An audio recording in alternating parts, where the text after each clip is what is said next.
Good evening, everyone. It's 7 o'clock, so we'll call this May 4th meeting of City Council to order. Our first order is the invocation, and Councilmember Aycock's going to do that, and after that, we'll do the Pledge of Allegiance. Let's stand. Please stand. Y'all need to stand back there too, please. Our most kind and merciful Father, we give thanks to you. We ask for your guidance tonight as we go about doing the duties of serving the citizens of our fine city. Give us wisdom that we will make good decisions for the betterment of the community for which we're serving. I ask these things in your name. Amen. Thank you. I pledge allegiance to the flag of the United States of America and to the republic for which it stands, one nation, under God, indivisible, with liberty and justice for all. Roll call. Mayor Allen. Here. Mayor Pro Tem Broadway. Here. Councilmember Williams. Present. Councilmember Pola. Present. Councilmember Matthews. Present. Councilmember Ham. Here. Councilmember Aycock. Here. All right, we're all here. We got approval of the minutes from the work session and regular meeting of April 6, 2020. So moved.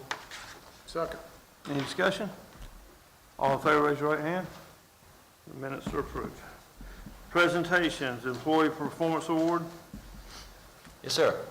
In keeping with COVID-19 good practices of social distancing, we will not be presenting them in person, but I would like to read the awards. Okay. We have two winners for the Employee of Third Quarter Fiscal Year 1920. Again, these awards are to motivate and recognize our city employees for their performance and service to our coworkers, residents, or visitors. They're evaluated on our city values, professionalism, integrity, and customer focus. And what you see on the screen is our first awardee, Police Officer Michael Rivers. In March of 2020, Officer Michael Rivers was patrolling the area of Spence Avenue, Royal Avenue, when he observed a female sitting in the grass near the exit from a parking lot to Royal Avenue. Officer Rivers made eye contact with the woman, waved, and said, "Hey," as he drove away. Officer Rivers felt the need to do more, so he turned around, stopped, and bought some food, and then returned to where the woman was sitting. Officer Rivers then gave the woman the food he had bought and spent his entire lunch break sitting in the grass with her to learn about her and her family. A passerby took a picture and posted it on social media, and within a couple of days, a national news outlet did a story on it. Since then, the Goldsboro Police Department has received numerous emails from across the country recognizing Officer Rivers. This simple act of kindness is an example of who Officer Michael Rivers is and what the Goldsboro Police Department strives to be every day. Officer Rivers' exceptional commitment to the safety and well-being of the residents and visitors of Goldsboro brings credit to himself and the city of Goldsboro. So I'd be happy to make that presentation, Officer Rivers. He's a good dude. The next employee of the quarter, there was a tie here, has been awarded to Darren Gorski. Darren has done amazing things with information technology, program development, and his professionalism and resourcefulness are recognized across the state of North Carolina. During this period, the city's fully automated chatbot that he created became available to the public to answer frequently asked questions and provide important information. It has been the focus of numerous IT professional presentations and requests for assistance. In the picture, you see Darren giving a presentation to the UNC School of Government. The capability started as a desire to provide better customer service to citizens through online live chat. It quickly morphed into a chatbot with artificial intelligence that provides an immediate response to a majority of the questions city staff are asked, thereby saving residents, visitors, and employees valuable time and effort, making all more effective and efficient. The chatbot is now available through SMS text messaging to everyone with a cell phone. It can also be used to deliver important public information messages to those who want to receive them for events or activities such as hurricanes or pandemics, water main breaks, or trash pickup changes. The chatbot made over 6,000 phone calls to water customers due to COVID-19 pandemic to notify them that city facilities were open by appointment only and that they should conduct business online in accordance with North Carolina Governor's stay-at-home executive orders. To enable appropriate social distancing, help slow the spread of the virus, and potentially save lives. Darren's exceptional commitment to excellence in government service brings credit to himself and the city of Goldsboro. And then the last awardee is for the supervisor of the third quarter, Corporal Kenneth Prevost. For outstanding achievement on December 8th, 2019, Corporal Prevost was assigned as the police department's downtown officer. At approximately 2014 hours, he was asked to assist an elderly gentleman at 128 South Center Street. Corporal Provost made contact with Mr. Ray Livingston from New Bern, who had become disoriented in his travels. Mr. Livingston had no family in the area to assist him. Corporal Prevost, with the assistance of Councilmember Williams, took the time to figure out what was going on with Mr. Livingston. A plan was made with Mr. Livingston and his family that Corporal Prevost would take Mr. Livingston to a local hotel, and arrangements would be made to get him to Raleigh the next day for a flight to be with his daughter. Corporal Prevost spent approximately 3.5 hours assisting Mr. Livingston that evening. He was respectful, courteous, and demonstrated a true concern for Mr. Livingston. The service rendered by Corporal Prevost is an example for all on how to treat others. The teamwork demonstrated by Corporal Prevost and Councilmember Williams is a true example of how we should act as a community when others are in need.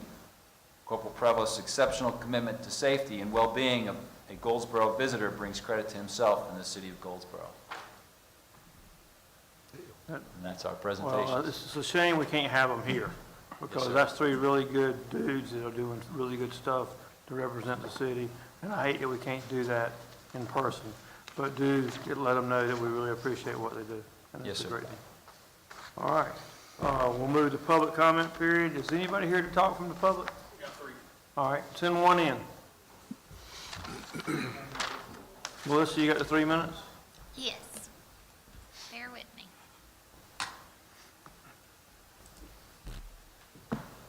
Go on to the stand there, sir, or podium, please. Good evening, sir. How y'all doing? We got three, you got 3 minutes. Okay. Just so you know, okay? My name is Anagit Dawson. I'm a senior operator at the city of Goldsboro. I was promoted from operator 2 to operator 4 in the fall of 2018. I'm not a disgruntled employee, but I'm concerned about public matters and public safety. My department has taken a lead in providing PPE for our employees. When Governor Cooper issued a stay-at-home order, I expressed my concerns to my supervisor and my superintendent about PPE. We went about a week and a half without PPE, the minimum. Other essential workers and businesses have provided PPE and hazardous pay. I would like the city of Goldsboro to be leaders in this matter. We come in contact with bloodborne pathogens and leachate daily doing our jobs. Leachate, in layman terms, that's garbage juice that is known to eat through metal. We also come in contact with animal and human feces every day doing our job in rain, sleet, or snow. We inhale fumes that may be cancerous, and we come in contact with things that could spread COVID-19. I know firsthand the risk that we take every day because at March 9, 2018, I was pricked with a syringe. The uniforms we wear should not be worn at home. I would like the city council to consider more PPE and hazardous pay. Thank you for your time. Thank you, sir. Thank you for what you do. Thank you for what you do. You're welcome.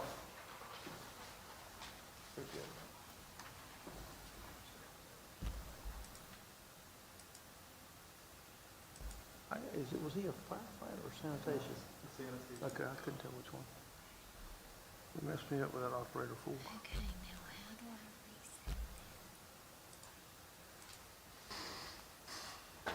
Hold on a second. Good evening. Good evening. I'm not sure if you guys could hear me with this on. So I'm actually here tonight. Good evening, council and staff. And one of the things I want to discuss is the Summer Youth Initiative that you guys just voted to postpone it until, I believe, January of next year. They say hopelessness is the enemy of justice. And there's a lot of hopelessness happening and uncertainty happening right now in our communities, especially communities like Councilman Williams, Councilman Pollock, and also Councilman Matthews. I understand firsthand what is happening with COVID-19. I lost my aunt on Easter morning. My mom's twin, my mom died a couple of years ago. My mom's twin just tested positive. I have friends, I have family, they're crying, they're upset. Our young people need something to look forward to. I would have wished that you guys came from a place of solutions instead of just nixing the problem. I'm a little surprised that Wayne Community College, which is one of the summer youth partners, couldn't come up with a solution. But you have to kind of be in that mindset of if there's a will, there's a way. I think Ms. Matthews, Mr. Pollack, and Mr. Williams were coming from that place like, can't we do something? And I think there was something that you could do. For one, that was great what you said. Let's take the funding, let's do something with it. I think your Community Affairs Director mentioned that, this was about learning. Well, what are educators doing every day? Virtual. So you could virtually let those kids, if it's Zoom or Microsoft, let them learn, still getting those soft skills, and in exchange, you can pay them whatever, if it's stipend, $100, it's something. They need something. I know for me, being a small business owner, I'm looking for different ways of how do I move forward. This is not a program that should wait until January of next year. I even looked online. There were people who were commenting, push it to the fall, do it as an OT. We have to have solutions. We can't just say it's not worth it. If the children are truly at the center of why we do this, then we should reconsider, bring solutions back to the table, and open the program up. You have all these intelligent people in the room and abroad, and you can't figure out if there's a will, where is the way? Give the children a way and reconsider the program. Thank you. Thank you. Thank you. Thank you.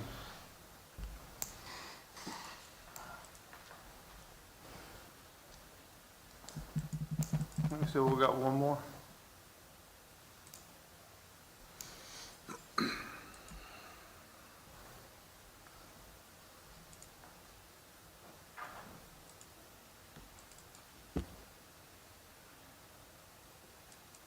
Podium, ma'am.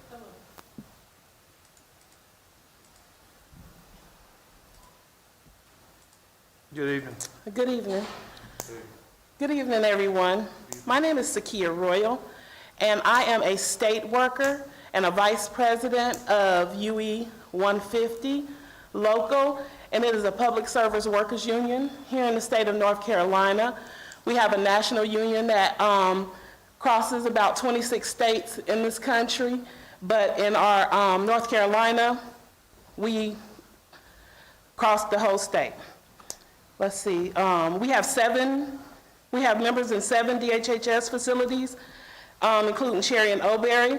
We have members in a university system, UNC Chapel Hill, UNC Charlotte, NC State, NC Central, and Shaw University. We also have chapters in our highway and city and water departments across the state of Durham, Raleigh, Greensboro, Charlotte, and Chapel Hill, North Carolina. And we do have some private sectors, including our company down in Rocky Mount, the Cummins Engine Plant. And there our union members have negotiating powers with the company.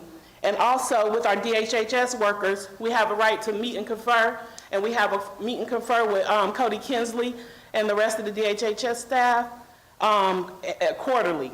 And members go and speak with them about concerns and problems in our workforce.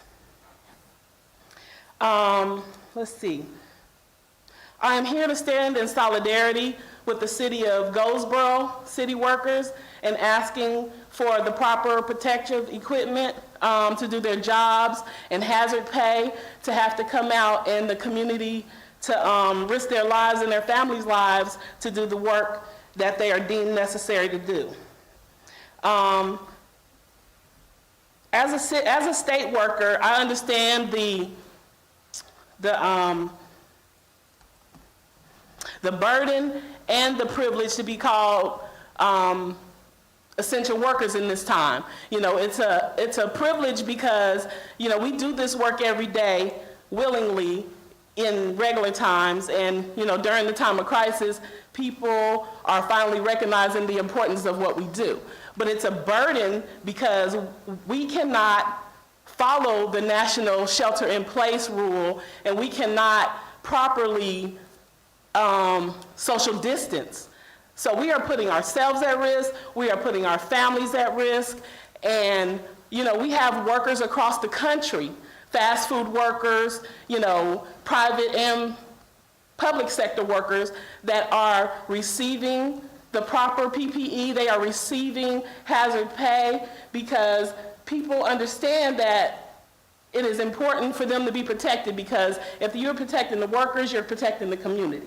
We have to be out here working in the nursing homes, working in the city. And so I just want to say that I still come and stand in solidarity with the city workers to hopefully they will be able to receive their proper working PPE and their hazard pay. And I thank you. Thank you for coming, Thank man. you so much.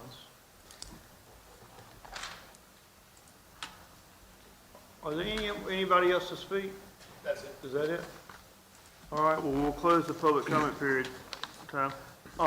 Mr. Manager, will you do us a favor? Let's be sure that solid waste has proper PPE. I mean, we've heard too that they don't think they do. I just want to be sure that we're giving them what they need. Okay, we'll take a look at it. All right. And also, let's see about the hazard pay. You know, I think that's very important. You want to keep their morale up. You know, let's see what we can do You all pertaining have to to the vote hazard on pay. that, I think. I'm sorry? You all would have to vote to do that. Yeah, so if you can bring something to our attention pertaining to what you think is adequate for the hazard pay. Is it going to be time and a half, you know, double time, whatever, so we can discuss it? Well, there are lots of cities that don't provide hazard pay, and there are probably a few who do. So Yeah. if you want to make it an agenda item issue, I guess we can look at it. Yeah, so, I mean, we can be an exception to the rules. I mean, All right, next we got the, you too? I am not. All right, next we got the consent agenda for approval. Okay, consent agenda items C through I are presented for council approval. So move. Any discussion? Roll call? Mayor Allen, Yes, ma'am. Mayor Pro Tem Broadway. ma'am. Councilmember Williams, Yes. Councilmember Pollack. Councilmember Matthews. Yes. Councilmember Ham. Yes. Councilmember Aycock. Yes. All right, the consent agenda is approved. Next, we got item J, site 20 JVA properties. And I need to ask to be excused for this. I'll make a motion that we excuse Mayor Allen from the site JBA Properties agenda item. Second. All those in favor, raise your right hand. Motion carries. Thank you. Do what?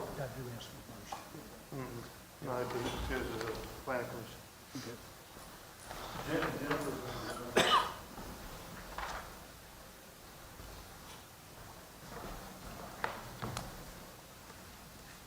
Good evening, council. Item J is Site 520 JBA Properties LLC. The property is located on the south side of Arrington Bridge Road between South John Street and Westbrook Road. The zoning is I-2 General Industry. The site is clear and vacant currently. Oh, sorry. The submitted site plan indicates a single-story, 12,400 square foot commercial building proposed for use as a contractor's office, workshop, and warehouse storage facility. The proposed office will contain 4,000 square feet. The workshop will contain 4,800 square feet, and a warehouse will contain 3,600 square feet. A proposed storage yard with gravel surfaces is indicated at the rear of the site and will contain approximately 40,000 square feet of storage area for commercial trucks and heavy equipment operation. A 6-foot in height opaque chain link security fence will surround the storage yard. Hours of operation are Monday through Friday, 6 a.m. to 6 p.m. with 10 employees. The site will be served by a 125-foot wide curb cut proposed off Arrington Bridge Road and is subject to NCDOT approval. A total of 26 parking spaces have been provided, 25 parking spaces are required. 22 spaces are proposed at the front of the commercial building, with 4 being proposed along the southeast side of the building. According to the city's Unified Development Code, sidewalk construction is required for new commercial development. The submitted site plan does not indicate the installation of exterior sidewalks along Arrington Bridge Road. The applicant's requesting a modification of the requirement to install the 463 linear feet of sidewalk along Arrington Bridge Road. If approved by City Council, the applicant will be required to pay $8,334 in lieu of sidewalk construction to the City of Goldsboro.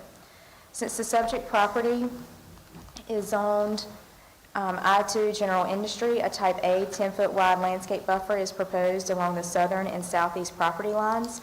The site plan indicates a required Type C 20-foot wide landscape buffer along the northwest property lines, since the adjacent property is zoned office and institutional. Existing woodlands located at the rear of the property along the southern property line are proposed as the required Type A 10-foot wide buffer yard. A total of 13 street trees have been proposed along Arrington Bridge Road, and a total of 4 large trees will serve as the parking lot trees. Dry detention ponds and swales will serve as the proposed BMPs for the site and will be located in the front and rear yards of the property and are subject to approval by city engineering. Ponds will be screened with evergreen shrubs in accordance with the city's landscape ordinance. Portions of the property are located within the city's special flood hazard areas known as the 100-year floodplain. Any proposed development within this area will require approval from city engineering before construction permits can be issued. City water is available to serve the property. City sewer is not available to serve the property. However, city sewer is located within 1,000 feet of the subject property. According to the city's Unified Development Code, applicants shall connect to city water and sewer systems if proposed developments are within 1,000 feet of city utilities. The existing manhole in this case is only 4.8 feet deep and is not practical to extend the line. Wayne County Environmental Health has been contacted to perform a septic evaluation for the site, and the applicant desires to install an on-site septic system in lieu of the connection to city sewer. As such, if the proposed site is suitable for on-site septic systems, a modification is necessary. Stormwater calculations, grading, and drainage plans have been submitted and are subject to approval by city engineering. Interconnectivity has not been shown on the site plan. The applicant states interconnection will not be practical since the proposed use of the subject property and the existing uses of properties adjacent to and along Arrington Bridge Road are incompatible. If approved by City Council, the applicant proposes the placement of a temporary modular office unit to conduct business operations while the new office, workshop, and warehouse facility is being constructed along Arrington Bridge Road. The temporary modular office is proposed at 800 North William Street, directly across the street from the Wayne County Detention Center. This property is also zoned general industry. The applicant intends to operate for a period not to extend 6 months until the construction has been completed at the new site. The applicant is requesting the following modifications. Modification to install city sidewalks and pay the $8,334 in lieu of sidewalk construction. Modification to connect to city sewer with approval or subject to septic tank evaluation, and then a modification of interconnectivity. The Planning Commission at their meeting held on April 27th recommended approval of the site and landscape plans with the requested modifications. It is recommended by motion accept the recommendation of the Planning Commission and approve the site and landscape plans with the requested modifications. Any questions for staff? This is the site for the proposed contractor's office and yard. That's all I have. Okay, thank you. Can I make a motion? I don't think we do. I make a motion that we accept the recommendation of the planning board and approve site 20-A JBA properties. We have a motion and a second. All in favor, say aye. All opposed? That motion carries. All right, thank you. That's item J. Next, we got several different proclamations. I'm going to read the first one. Maybe manager comments first, I or? wasn't going to let you talk. But go ahead since you brought it up. Just mention that the city departments are planning and preparing to open our facilities to the public as soon as North Carolina Governor Executive Orders authorize that to do so. I'd recommend anybody interested in the governor's 3-phase plan that he did a presentation on April 23rd during a press conference. They should look at that. That could be helpful. Also like to let you know that the Goldsboro Fire Department received an ISO, or Insurance Services Office Commissioner of State Fire Marshal rating of a 2, which is an improvement from a 3 previously. Puts our city in the top 5% of all fire districts in the U.S. So thank you, Council, for your support to make that happen, and congratulate Chief Dixon and our fire department. Their readiness is about 50% of the evaluation, 40% is water availability, 10% is on our emergency communication system, and there's an additional 5% for community outreach, of course, which Goldsboro Fire Department is doing a great job of that. So I wanted to recognize them. Also like to recognize Seymour Johnson Air Force Base for their flyover. They did in honor of our first responders fighting COVID-19. It was much appreciated. Thank you, sir. Mr. Manager, I had a question. Can you disclose why we didn't achieve a 1 as far as opposed? I know we always shoot for a 1, and I know we made improvement. Yeah, I think we were 6 points short, if I recall correctly, and that was due to our water availability. I think water pressure in some areas. Okay. Certain number of fire hydrants, I understand. But, I mean, if you were number 1, I think you're in the less than the top 1% across the country. So this is a very good rating. Long way. Yeah, thank you. Any other questions? All right. So I'm going to read the Peace Officer Memorial Day Proclamation. The Congress and President of the United States have designated May 15th as Peace Officer Memorial Day, and the week in which May 15th falls as National Police Week. Members of law enforcement agency of the City of Goldsboro play an essential role in safeguarding the rights and freedoms of the citizens of the City of Goldsboro. It is important that all citizens know and understand the duties, responsibilities, hazards, and sacrifices of their law enforcement agency. Members of the Goldsboro Police Department recognize their duty to serve the people by safeguarding life and property, by protecting them against violence and disorder, and by protecting the innocent against deception and the weak against oppression. The men and women of the law enforcement agency of the City of Goldsboro unceasingly provide a vital public service. Therefore, I, Chuck Allen, Mayor of the City of Goldsboro, North Carolina, call upon the citizens of the City of Goldsboro and upon all patriotic, civic, and educational organizations to observe the week of May 10th through 16th as 2020 as Police Week, with appropriate ceremonies, observances in which everyone may join in commemorating law enforcement officers past and present who by their faithful and loyal devotion to their responsibilities have rendered a dedicated service to their community, and in doing so have established for themselves an enviable and enduring reputation for preserving the rights and security of all citizens. I further call upon the citizens to observe May 15, 2020 as Peace Officers Memorial Day and honor those law enforcement officers who through their courageous deeds have made the ultimate sacrifice in service to their community or have become disabled in performance of duty, and let us recognize and pay respect to the survivors of our fallen heroes. Well, as it goes without saying, we're a debt of gratitude to our law enforcement. They do great stuff for us, and we appreciate what they do. Next, we got National Day of Prayer, and Mr. Williams, you can read that, right? Yes, sir. National Day of Prayer Proclamation. Whereas civic prayers and national days of prayer have a long and vulnerable history in our constitutional republic, dating back to the First Continental Congress in 1775.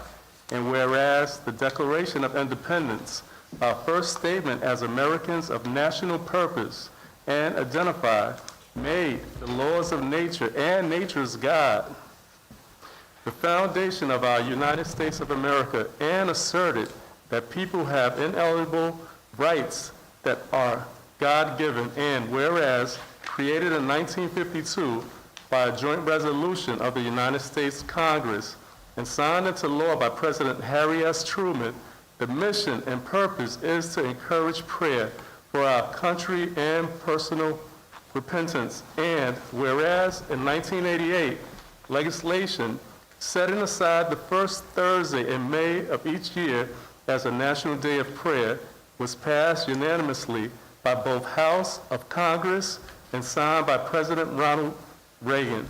And whereas the Supreme Court has affirmed the right of state legislatures to open their sessions in prayer, and the Supreme Court and the U.S. Congress themselves begin each day with prayer. And whereas this year, Wayne County United in Prayer is hosting its annual local National Day of Prayer event. And whereas the National Day of Prayer is an opportunity for Americans of all faiths to join in united prayer to acknowledge our dependence on God, to give thanks for blessings received, to request healing for wounds endured, and to ask God to guide our leaders and bring wholeness to the United States and her citizens. Now therefore, Chuck Allen, Mayor of the City of Goldsboro, North Carolina, do hereby proclaim Thursday, May 7, 2020, as National Day of Prayer. Thank you, Councilman Williams. Yes, sir. Next, we have Mental Health Month, and Councilmember Matthews is going to do that one. Mental Health Month proclamation. Whereas mental health is essential to everyone's overall health and well-being, and whereas all Americans experience times of difficulty and stress in their lives, and whereas prevention is an effective way to reduce the burden of mental health conditions, and whereas there is a strong body of research that supports specific tools that all Americans can use to better handle challenges and protect their health and well-being. And whereas mental health conditions are real and prevalent in our nation, and whereas with effective treatment, those individuals with mental health conditions can recover and lead full, productive lives. And whereas each business, school, government agency, healthcare provider, organization, and citizen shares the burden of mental health problems and has responsibility to promote mental wellness and support prevention efforts. Now, therefore, Mayor Chuck Allen do hereby proclaim May 2020 as Mental Health Month. In Goldsboro, North Carolina, as mayor, I call upon the citizens, government agencies, public and private institutions, businesses, and schools in Goldsboro to recommit our community to increasing awareness and understanding of mental health, the steps our citizens can take to protect their mental health, and the need for appropriate and accessible services for all people with mental health conditions. In witness whereof, I have hereunto set my hand and caused the seal of the City of Goldsboro, North Carolina, to be affixed on this 4th day of May 2020. Thank you, Councilmember Matthews. Next, we've got Drinking Water Week, and Councilmember Broadway. I've got that. Drinking Water Week proclamation. Whereas water is our most valuable natural resource, and whereas only tap water delivers public health protection, fire protection, support for our economy, and the quality of life we enjoy, and whereas any measure of any successful society, including economic growth, productivity, and public safety, is in some way related to access to safe water. Whereas we're all stewards of the water infrastructure upon which future generations depend, and whereas each citizen of our city is called upon to help protect our source waters from pollution and to get involved in local water issues by getting to know their water.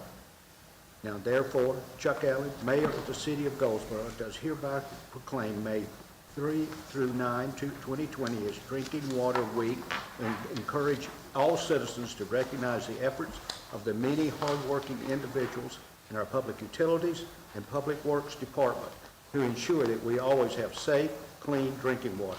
In witness thereof, I have hereby set my seal and cause the seal of Goldsboro, North Carolina, to be affixed on this 4th day of May 2020. Thank you, Councilmember Broadway. Next, we have Municipal Clerks Week, and Councilmember Pollock's going to do that one. And you better be good on this one. No doubt. With the clerks we got. Municipal Clerks Week proclamation. Whereas the office of the municipal clerk, a time-honored and vital part of local government, exists throughout the world, and whereas the office of the municipal clerk is the oldest among public servants, and whereas the office of the municipal clerk provides a professional link between the citizens, the local governing bodies, and agencies of government at other levels, and whereas municipal clerk have pledged to be ever mindful of their neutrality and impartiality, rendering equal service to all, and whereas the municipal clerk serves as the information center on functions of local government and community, and Whereas municipal clerks continually strive to improve the administration of the affairs of the office of the municipal clerk through participation in education programs, seminars, workshops, and the annual meetings of their state, province, county, and international professional organizations. And whereas it is most appropriate that we recognize the accomplishments of the office of the municipal clerk. Now, therefore, Chuck Allen, Mayor of the City of Goldsboro, now do recognize the week of May 3rd through 9th, 2020 as Municipal Clerks Week, and further extend appreciation to our City Clerk, Melissa Capps, our Deputy City Clerk, Laura Getz, and all municipal clerks for the vital services they perform, their exemplary dedication to the communities they represent.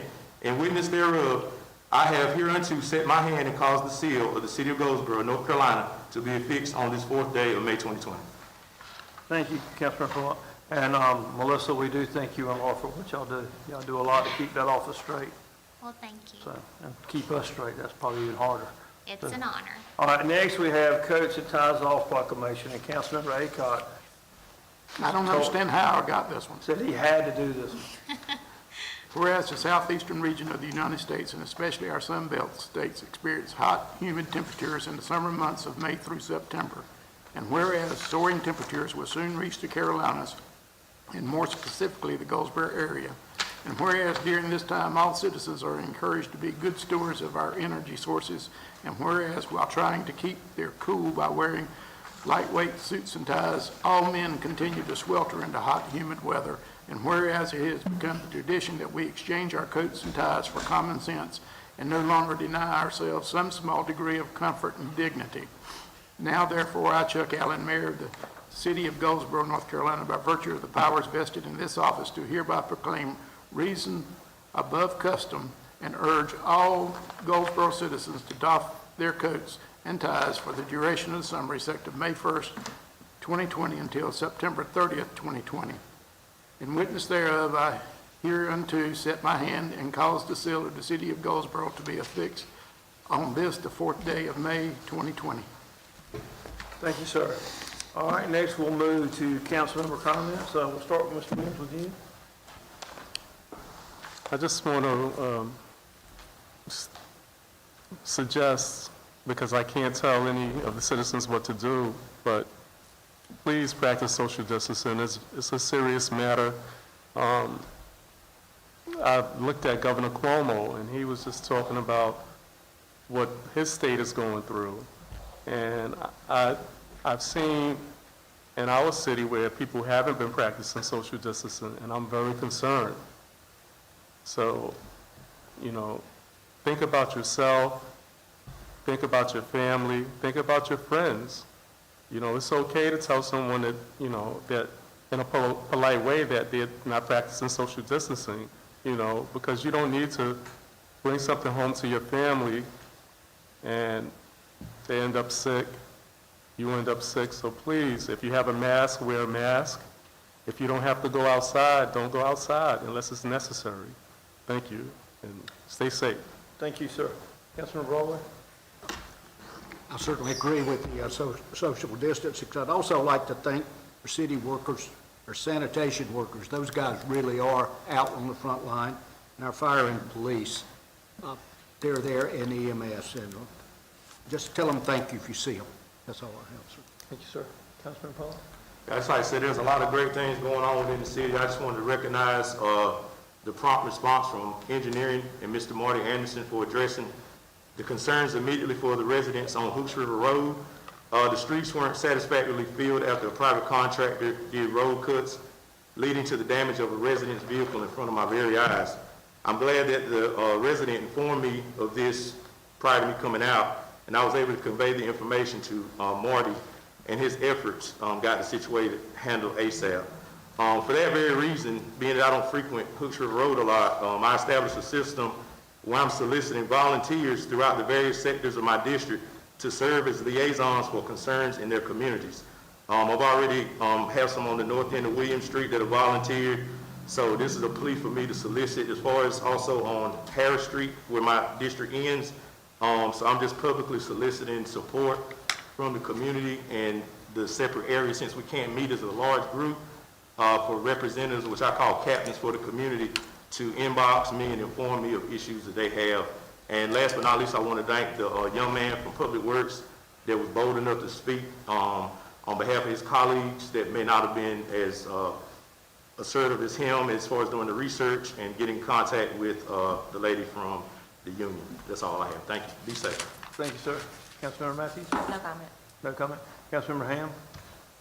Yes, Mr. Mayor, last meeting I closed with recognizing the good deeds of individuals and organizations in the city towards the virus that we have. Same goes true today. But I also like to recognize one individual whose good deed was not directed towards the virus. Yesterday, during his stroll downtown, Mr. David Glisson, who is a resident of downtown Goldsboro, owns a business here, noticed that two of our potted plant planters, if you will, had been vandalized, wherein someone had removed the plants, thrown them on the street, and disrupted the soil in it. He returned to his house, got water and planting material, came back, replanted the plants, and cleaned up the area. So that's a good deed that needs to be recognized. Thank you, sir. Good for him. That it? Mr. Aycock?